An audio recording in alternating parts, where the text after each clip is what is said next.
I'd like to read to you from chapter 28 of A Course in Miracles, section 4, called The Greater Joining. Now, one of the reasons I want to read this to you is because there is a lot of misunderstanding about joining. There's a lot of misunderstanding about how healing happens. There's a lot of misunderstanding about how Jesus is guiding us in our relationships with one another. And I'd like to bring some clarity to that. And this section, I think, is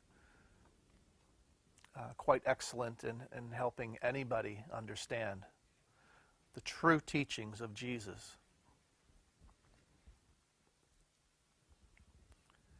Accepting the atonement for yourself means not to give support to someone else's dream of sickness and of death.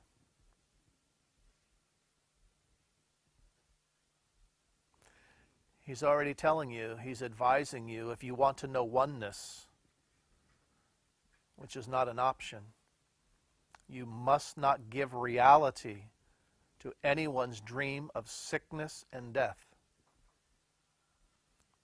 And he's not telling you that's optional.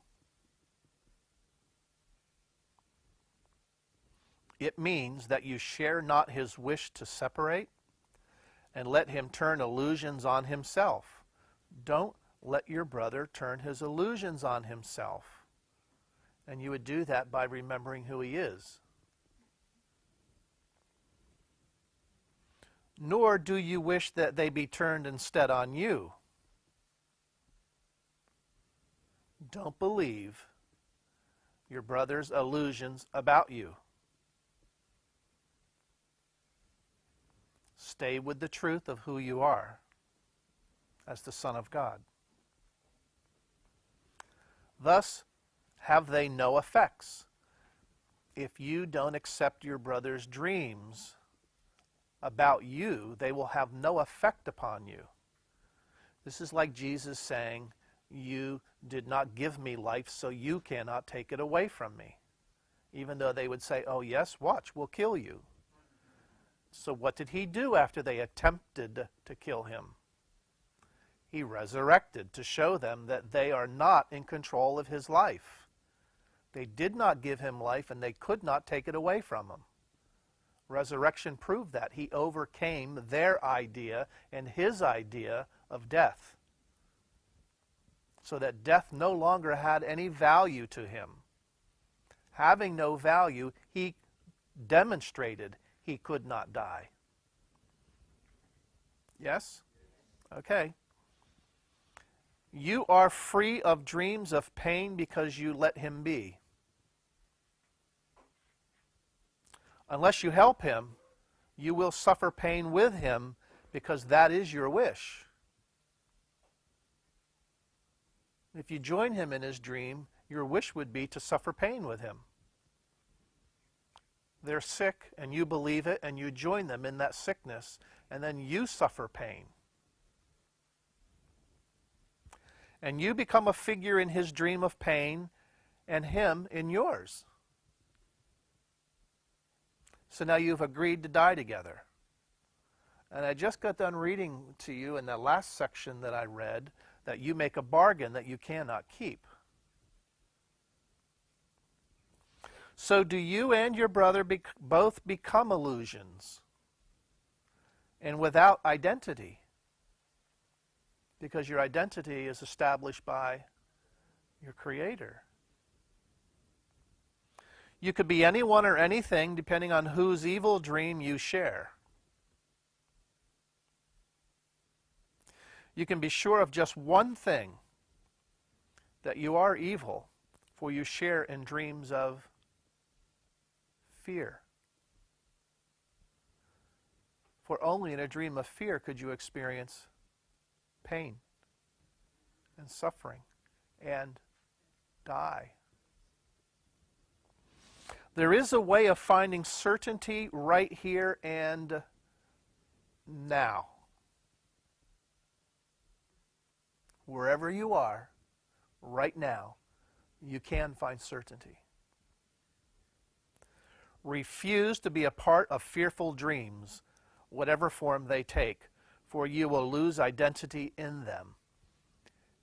Did you hear the first word of that sentence? Refuse. Does that word have power in it?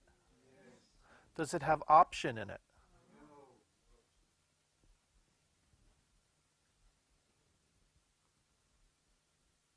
So you can do that. You can refuse to have anything to do with an evil dream of fear. You can refuse to have anything to do with fear. You can do that, according to Jesus.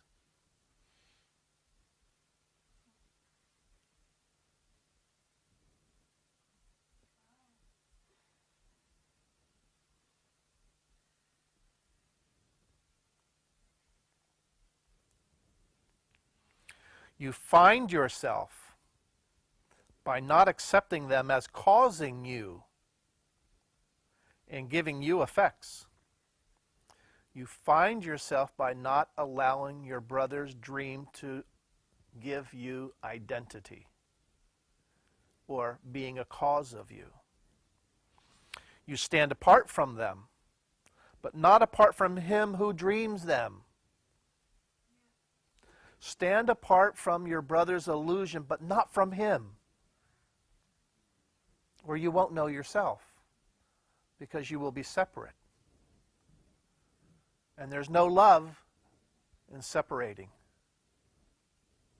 There is only attack and fear and death.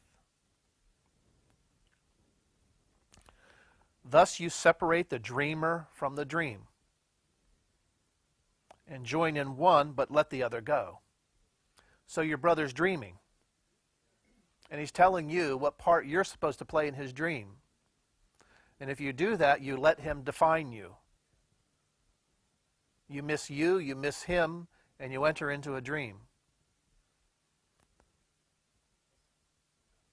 But you can remember him as a dreamer and let go of his dream. But don't let go of him. The dream is but illusion in the mind.